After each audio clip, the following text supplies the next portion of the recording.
জননেতা মাওলানা আব্দুল হামিদ খান ভাসানীর ৪৯তম মৃত্যুবার্ষিকী দিবসটি উপলক্ষে টাঙ্গাইলের সন্তোষে মাওলানা আব্দুল হামিদ খান ভাসানীর পরিবার, বিশ্ববিদ্যালয়ের প্রশাসন, অনুসারী ও ভক্তরা নানা কর্মসূচি পালন করছেন। এ নিয়ে আরও জানাতে সন্তোষ এলাকা থেকে যুক্ত হচ্ছে সহকর্মী কাউসার আহমেদ।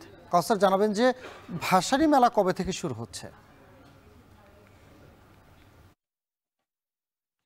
জি সানি, এই মেলাটা 11 নভেম্বর থেকে মেলাটা শুরু হয়েছে। আমার সামনে অর্থাৎ ভাসানীর মাজারের পাশেই যে ফাঁকা জায়গাটি রয়েছে দরবার হলের পাশে, সেখানেই মেলা শুরু হয়েছে সপ্তাহব্যাপী। সেটি আগামীকাল পর্যন্ত চলবে বলে জানিয়েছেন মেলার আয়োজক কমিটির দায়িত্বে যারা রয়েছেন তারা। আর আমার পেছনেই দেখতে পাচ্ছেন যে মাওলানা ভাসানীর অনুসারী এবং ভক্তরা যারা রয়েছেন তারা তার মাজারে এসেছেন, তারা তাদের নিজেদের জন্য দোয়া করছেন এবং মাওলানা ভাসানীর আত্মার মাগফিরাত কামনা করে দোয়া করছেন। আমরা জানতে পেরেছি তার এই ওফাত বার্ষিকী উপলক্ষে বিএনপির কেন্দ্রীয় শীর্ষ নেতা থেকে শুরু করে বিএনপির যে ভাইস চেয়ারম্যান রয়েছেন আব্দুল সালাম পিন্টু, প্রচার সম্পাদক সুলতান সালাউদ্দিন টুকু সহ শীর্ষ নেতারা এখানে এসে ভাসানীর মাজারে শ্রদ্ধা জানাবেন। এছাড়াও গণ অধিকার পরিষদ, এনসিপি সহ অন্যান্য দলের কেন্দ্রীয় নেতারা এখানে আসবেন বলে আমরা জানতে পেরেছি। আর এছাড়াও এই মেলাকে ঘিরে এক উৎসব আমেজ যে সৃষ্টি হয়েছে, বিশেষ করে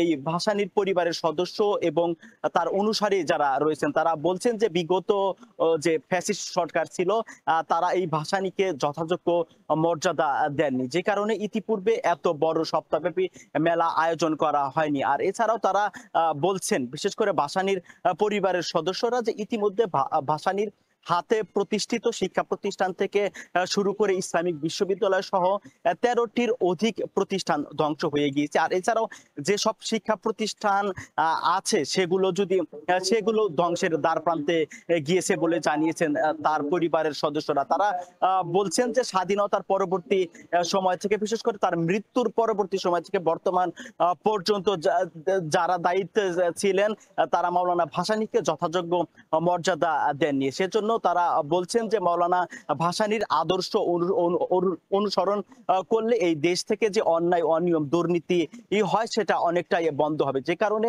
তারা বলছেন যে শিক্ষার্থী থেকে শুরু করে দেশ পরিচালনার দায়িত্বে যারা রয়েছেন তারা যদি এই মাওলানা আব্দুল হামিদ খান ভাসানীর আদর্শ অনুসরণ করেন, তিনি ছিলেন মজলুম জননেতা, মজলুম অসহায় নিপীড়িত মানুষের পাশে থেকে তিনি আজীবন সংগ্রাম করেছেন। তো এই ছিল আমার কাছে মাওলানা ভাসানীর এর ওফাত বার্ষিকী উপলক্ষে সপ্তাহব্যাপী মেলা ও বিভিন্ন কর্মসূচির সর্বশেষ তথ্য।